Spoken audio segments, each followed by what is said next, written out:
So I thought long and hard, and by long and hard I mean about 2 hours, about how I wanted to handle talking about the Owl House this week, because I still wanted to talk about it.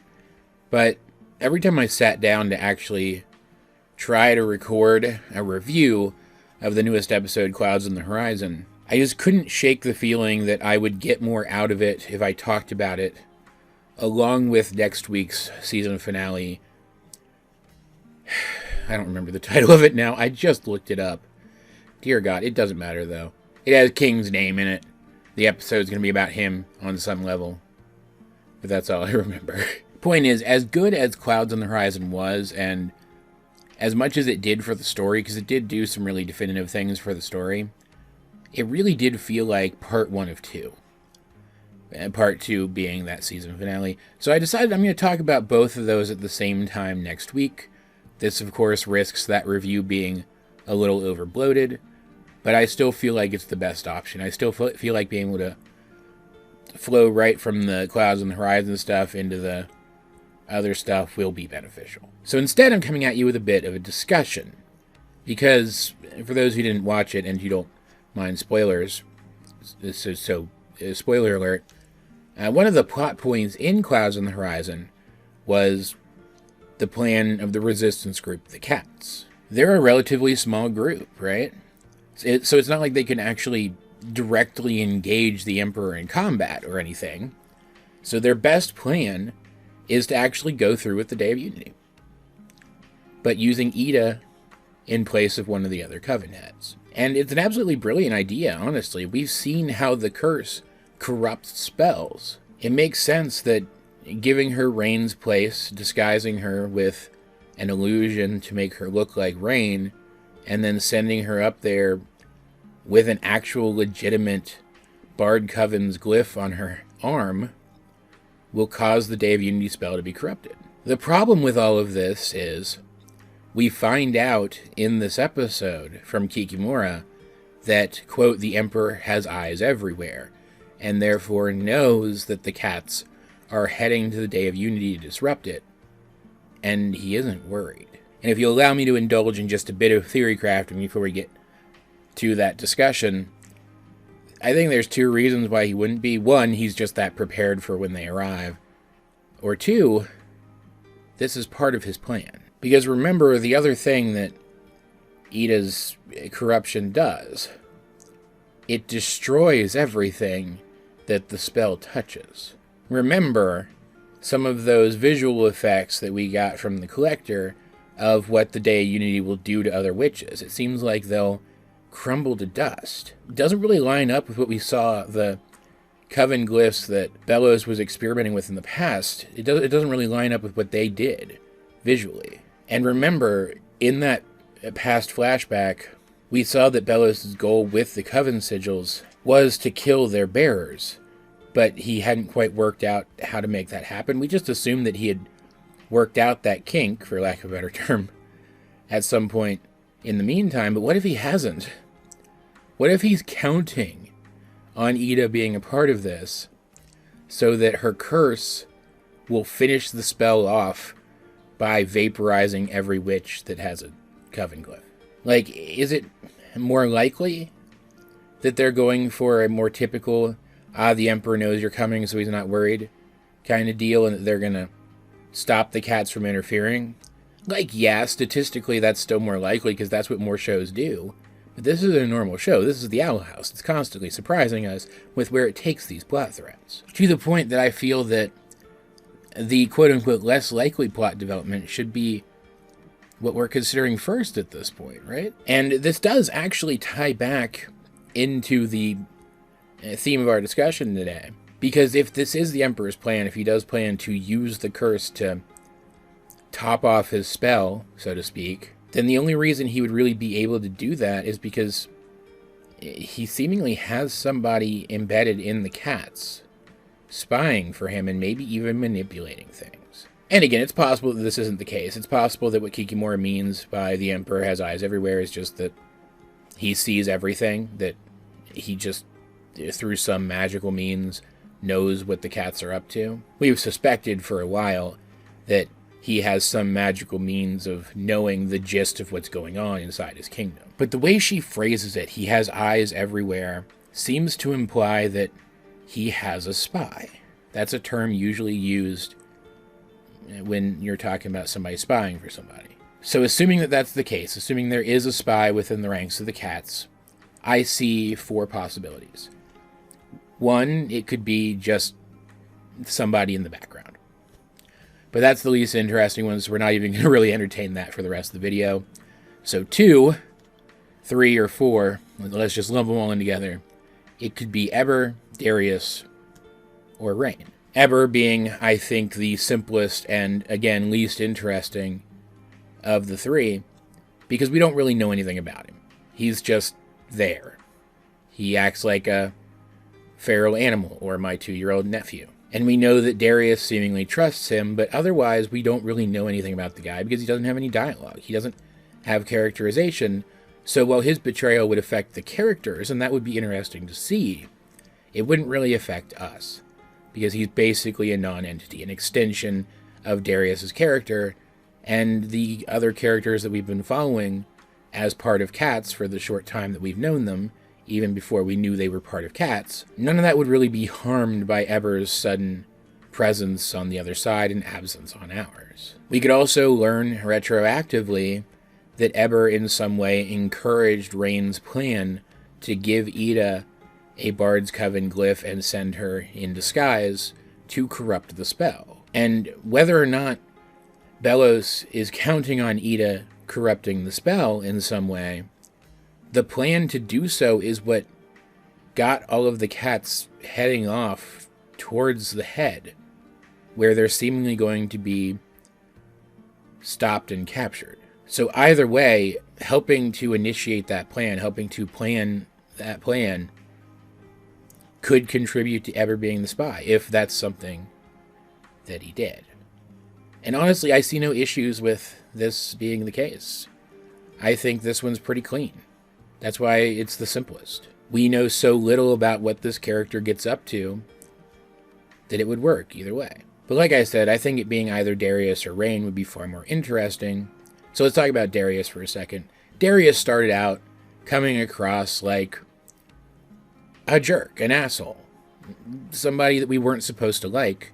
And that's why it was such an interesting twist when it started to seem like maybe we were supposed to like him, when he was kinder than he needed to be to Hunter. It's the thing that got us thinking that maybe he was sympathetic to Rhaen and their cause. If Darius is the kind of person who is expected to act as a double agent by the Emperor, then he'd be someone who their standing orders would be to ingratiate themselves to people who might one day betray the Emperor, or who might be betraying the Emperor now, in order to help them along long enough to uncover their full plans and stop them. It even makes sense if he is a double agent for Belos, someone who Belos has been using as a double agent, possibly for a long time, that he might know more than the average person, more than he even lets on that he knows, because he would need to know more if he's expected to know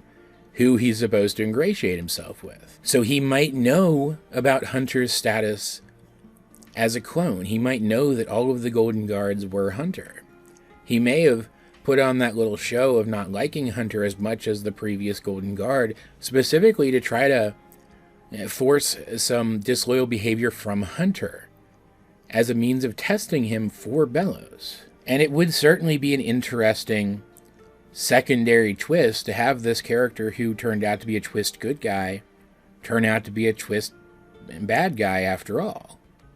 It would create an interesting dynamic between these people and stir up a lot of emotions in the fandom amongst people who like the guy now, above and beyond just him having an interesting personality. They like him as a person now. It'd be really interesting to see. My problem with this being that he seems very vehemently opposed to the plan to corrupt the spell. He even sort of butts in at the beginning of their meeting where Rhaen plans to reveal the plan with a plan of his own, but he doesn't really say much else once the plan is suggested and Eda accepts it.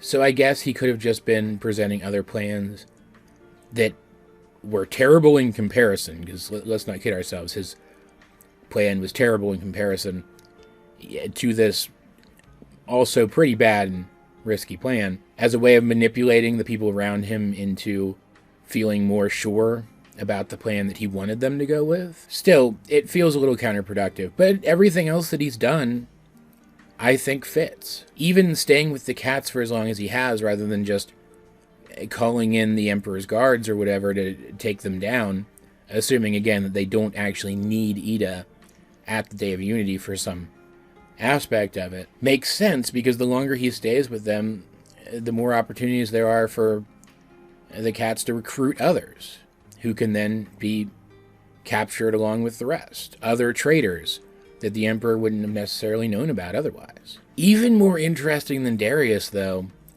I think it'd be really interesting if it turns out to be Rhaen, who's the spy. The issue with that being, we see a lot of close-ups of their expressions throughout the episode as they're prepping Ida for this part in the corruption process, and they seem really genuinely nervous. They seem really genuinely concerned that she's sealing off all but bard magic. They seem really genuinely concerned that the disguise will fail and she'll be found out and hurt. They seem really genuinely concerned with the whole thing because of their genuine, seemingly, concern for Ida. And this is the kind of stuff that the camera's focusing on, but the characters aren't really.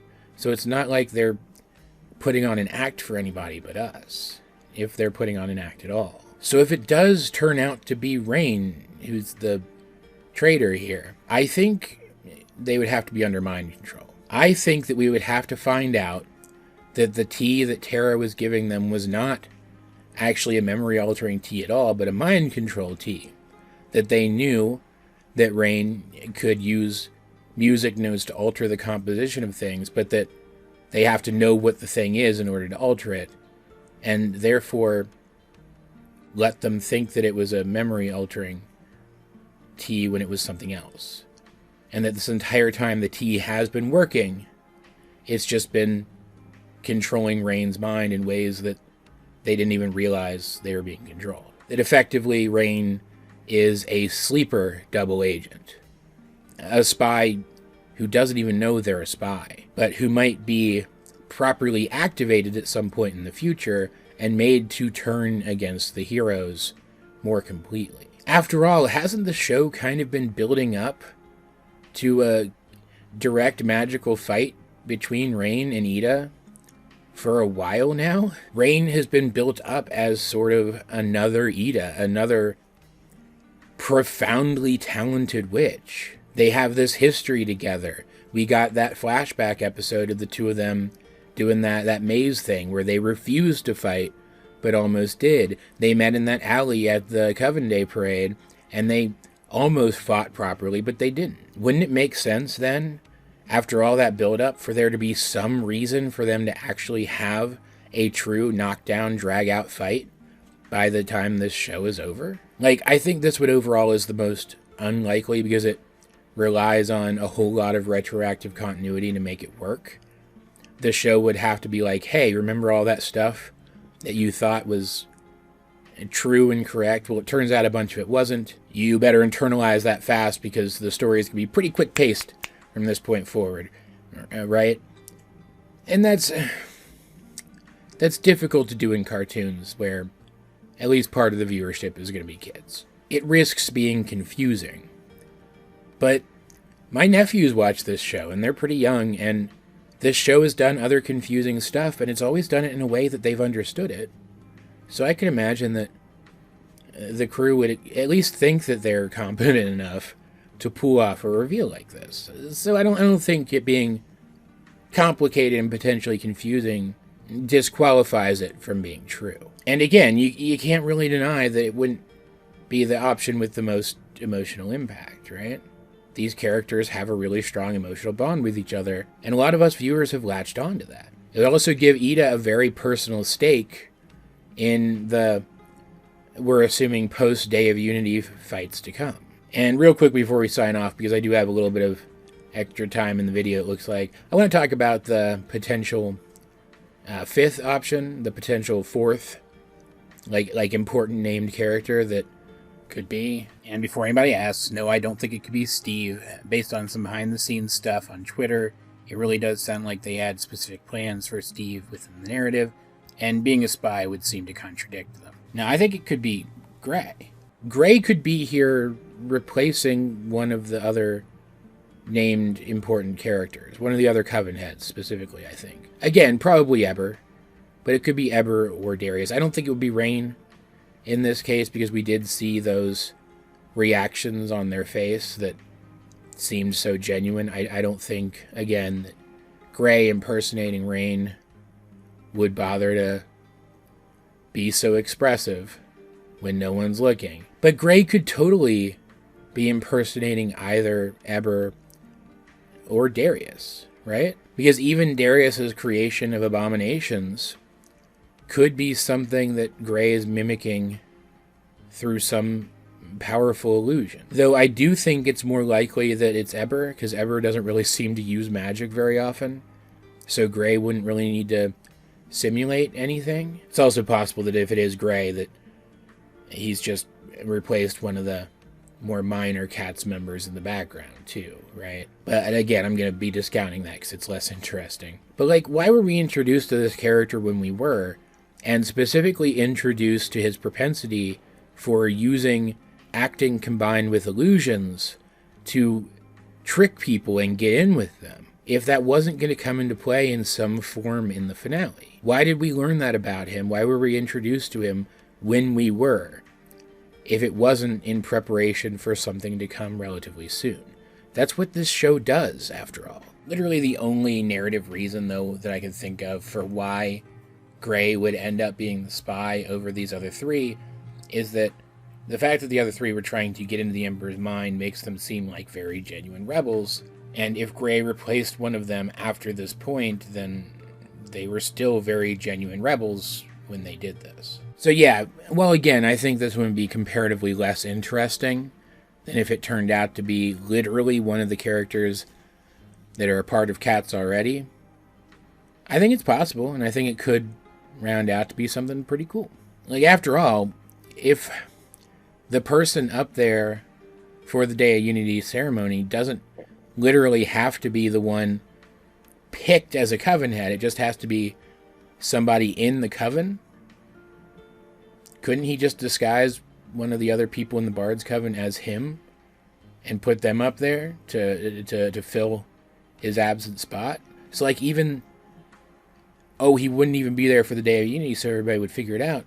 Even that's not a factor, right? Again, it's still possible that there's no spy at all, that was just a euphemism for Belos being more aware than he usually seems to be. But if there's a spy, I think at this point we've covered every single possibility. But what did you guys think about this? What did you guys think about any of the ideas that I presented in this video, including the stuff related to the little mini theory that I snuck in at the beginning? What did you guys think of that, too? I'm really interested to hear your thoughts. Now, let's get a discussion going in the comment section down below. And while you're down there, you might as well like the video, share it with anyone else who would enjoy my content, subscribe if you haven't. You can also check out links to my various social media, as well as the many ways you can help out the channel. Those will be in the video description. But in the meantime, this has been AJ22, and I will talk to you guys later.